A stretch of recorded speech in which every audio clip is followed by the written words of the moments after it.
The deep black of space stretched endlessly, quiet and cold, far beyond the edge of the solar system, near a small red star called Kale 7, a weak signal pulsed into the dark.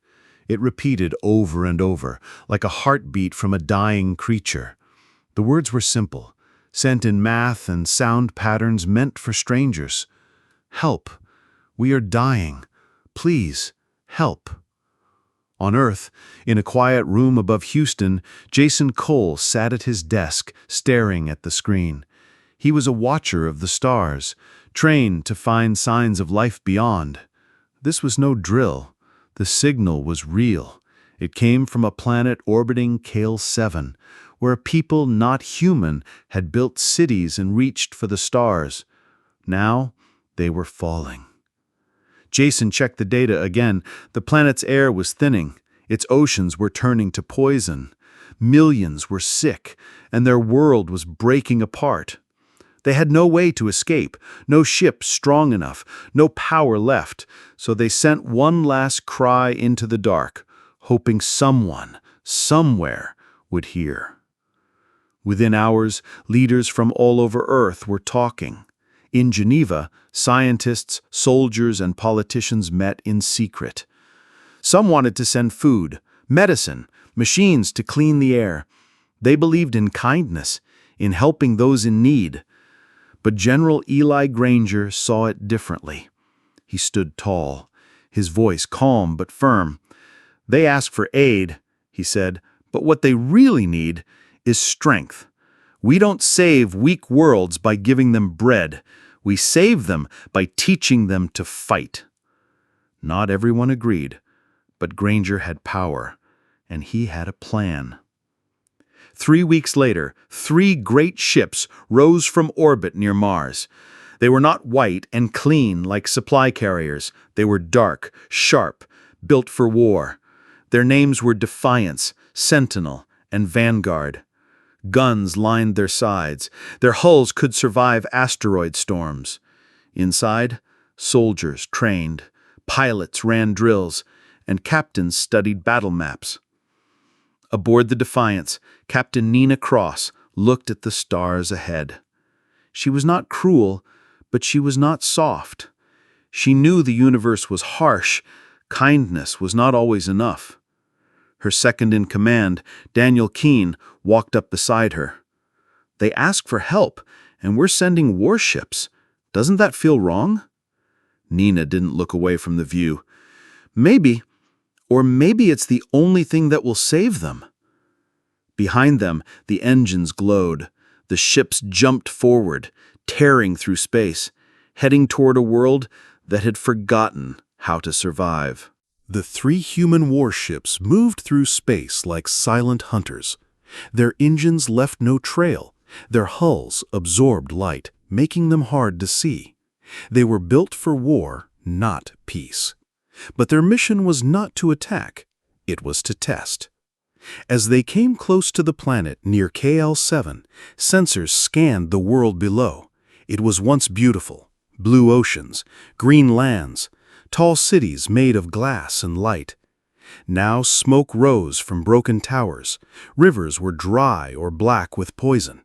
The air was thin, and the sky glowed red at night from chemical storms. On the bridge of the Defiance, Captain Nina Cross watched the data flow in. Her face was calm, but her mind raced. This was not just a dying world. It was a warning. This could be Earth one day if people ever forgot how to fight for survival. Lieutenant Daniel Keene stood beside her. "They're sending another message," he said, handing her a small screen. The voice was weak, trembling. "We see your ships. We thank you. Please, bring your aid. We cannot last much longer." Nina looked at Keene. "They think we're here to save them with food and medicine." "Aren't we?" he asked. "No," she said. "We're here to see if they can save themselves." Back on Earth, General Eli Granger watched the feed from his command room. He smiled slightly. "Let them land," he said. "Let them see what weakness looks like." The next day, a small shuttle left the Defiance. Inside were Dr. Lisa Tran, a scientist who studied alien life, and Sergeant Ryan Booth, a soldier who had helped rebuild cities after wars on Mars and the Moon. They landed near the largest city, where a group of Kalians waited. The Kalians were tall and thin, with pale skin that shimmered in the dim light. They wore long robes and moved slowly, as if tired. Their leader stepped forward and knelt. "You have come," he said. "We knew the universe was not empty. We knew someone would help." Lisa looked around. The air was bad. Children coughed. The ground was cracked. "Your world is dying," she said. "Yes," he whispered, "and we have no power to stop it." Ryan looked at the sky, where the 3 warships hung like dark stars. "You asked for aid, but help only works if you're ready to fight for it. Are you?" The Kalian did not answer. He just looked down, as if ashamed. Above them, the Defiance waited. The real mission had just begun. The shuttle returned to the Defiance with dust on its hull and silence inside. Dr. Lisa Tran sat with her head down, her hands still shaking from what she had seen. Sergeant Ryan Booth stared out the small window, watching the broken world shrink behind them. On the bridge, Captain Nina Cross waited for their report. "Well?" she asked. Lisa took a breath. "They're not sick just from the air or water. They're sick from fear. They've given up. They built cities, yes. They reached the stars, yes. But they stopped fighting. No weapons, no training, no plans for disaster. When their world began to fail, they just waited." Nina nodded. She had seen this before. Not on other planets, but in old Earth cities after wars, when people lost hope and sat in the dark, waiting for someone to save them. Daniel Keene stepped forward. "So what now? We can't just leave them." "We're not leaving, but we're not handing them food or machines either. That won't fix what's broken inside." Back on Earth, General Granger listened to the report with his arms crossed. "Good," he said. "They're weak. That means they can still be shaped." He sent new orders. Begin Phase 2. The next morning, the human fleet moved closer. The Defiance opened its cargo bays, but instead of medical supplies, it released small drones, teaching machines. They flew down to the city and landed in open squares. When the Kalians touched them, the screens lit up with lessons: how to clean water, how to build strong shelters, how to use solar power. Then, Marines in armored suits landed, not with guns raised, but with tools in hand. Ryan Booth led a team that helped rebuild a power station.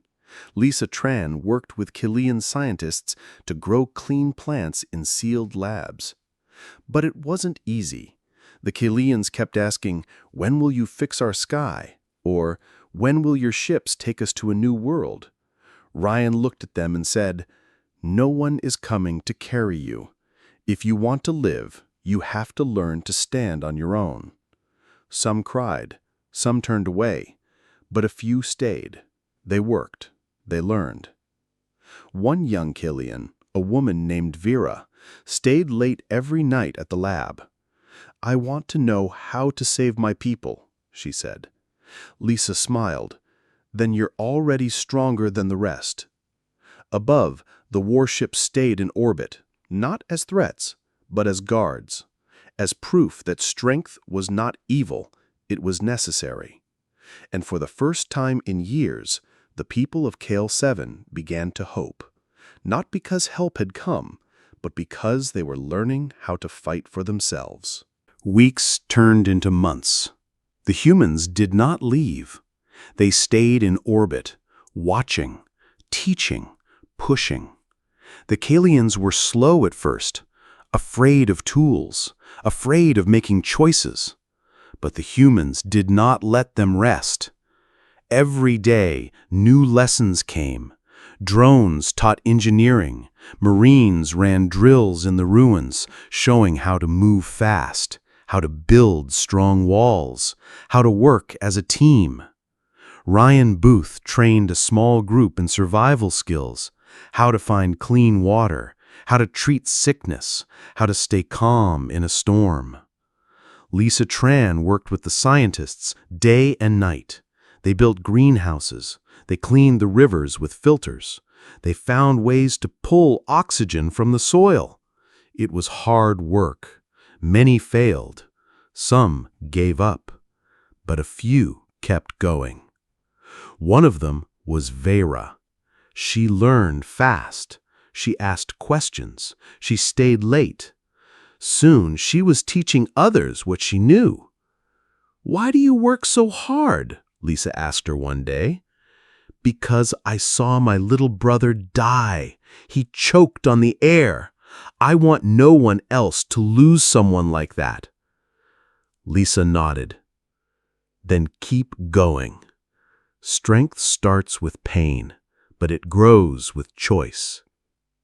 On the Defiance, Nina watched the reports. The Kalians were changing. They were not just waiting. They were building. Their first new power plant came online. Their first clean water station opened. Children laughed in safe zones. Daniel Keene smiled. "They're doing it. We gave them the tools, but they had to choose to use them." Then the test came. A warning flashed from deep space. A large asteroid, once far away, was now on a crash path with the planet. It would hit in 10 days. The impact would kill millions. It would end everything. The Kalian leaders panicked. They sent a message to the human ships. "Please, save us. Move it away. We cannot." Nina stood on the bridge, silent. Daniel looked at her. "We have the weapons. We can destroy it." "No," she said. "This is not our fight." She opened a channel to the surface. "The rock is coming. We will not stop it for you, but we will teach you how to stop it yourselves." She sent plans, math, ways to use old satellites and new engines to push the asteroid off course. For 2 days, the Kalians worked without sleep. Vera led a team at the control center. They fired old launchers. They used gravity tugs. They aimed and fired again. On the 9th day, the asteroid broke apart. The pieces missed the planet. Silence fell. Then cheers rose from the cities. From the ship, Nina watched the celebration lights shine through the dark. They had not saved them with warships. They had saved them by making them strong. The sky was no longer red. A soft blue had returned to the mornings. Birds, once gone, now flew over clean rivers. The cities still bore scars, but new buildings rose where old ones fell. The people of KL7 walked taller, spoke with more fire, worked without waiting to be told. On the edge of the main city, a new ship stood tall on the launch pad. It was not built by humans. It was made by Kalian hands, using human knowledge, but their own will. Its name was Resilience. It could fly into space. It could carry supplies. It could defend. Aboard the Defiance, the crew prepared to leave. The mission was over. The warships had not fired a single shot in anger, but they had changed a world. Daniel Keene looked at the planet below. "We didn't bring them food or medicine in the end. We brought something harder." "We brought them truth," Nina said. "No one survives by begging. Survival is earned." Lisa Tran and Ryan Booth stood at the observation window, watching the launch of the Resilience. It rose slowly, then fast, cutting through the sky and into orbit. Inside were Kalian pilots, scientists, and leaders. Among them was Vera, now a commander. A signal came through, Vera's voice strong and clear. "We did it. We are alive, and we are free." Nina smiled. "Copy that, Resilience. Earth sends its regards." As the human ships turned away, engines humming, a final message arrived from the planet. "You sent warships when we asked for aid. We did not understand. Now we do. You did not come to save us. You came to wake us up. We were weak. You showed us strength. We were afraid. You taught us to fight. Thank you." The signal ended. On Earth, General Granger heard the words. He said nothing at first. Then quietly, "Prepare the next fleet." People asked, "Are we going to war?" He shook his head. "No, we're going to help." Because now they knew, true help did not always come with kindness. Sometimes it came with power, with fire, with warships. And if another world called out in the dark, Earth would not send food or words. It would send strength. Because the greatest gift was not saving someone. It was making them strong enough to save themselves.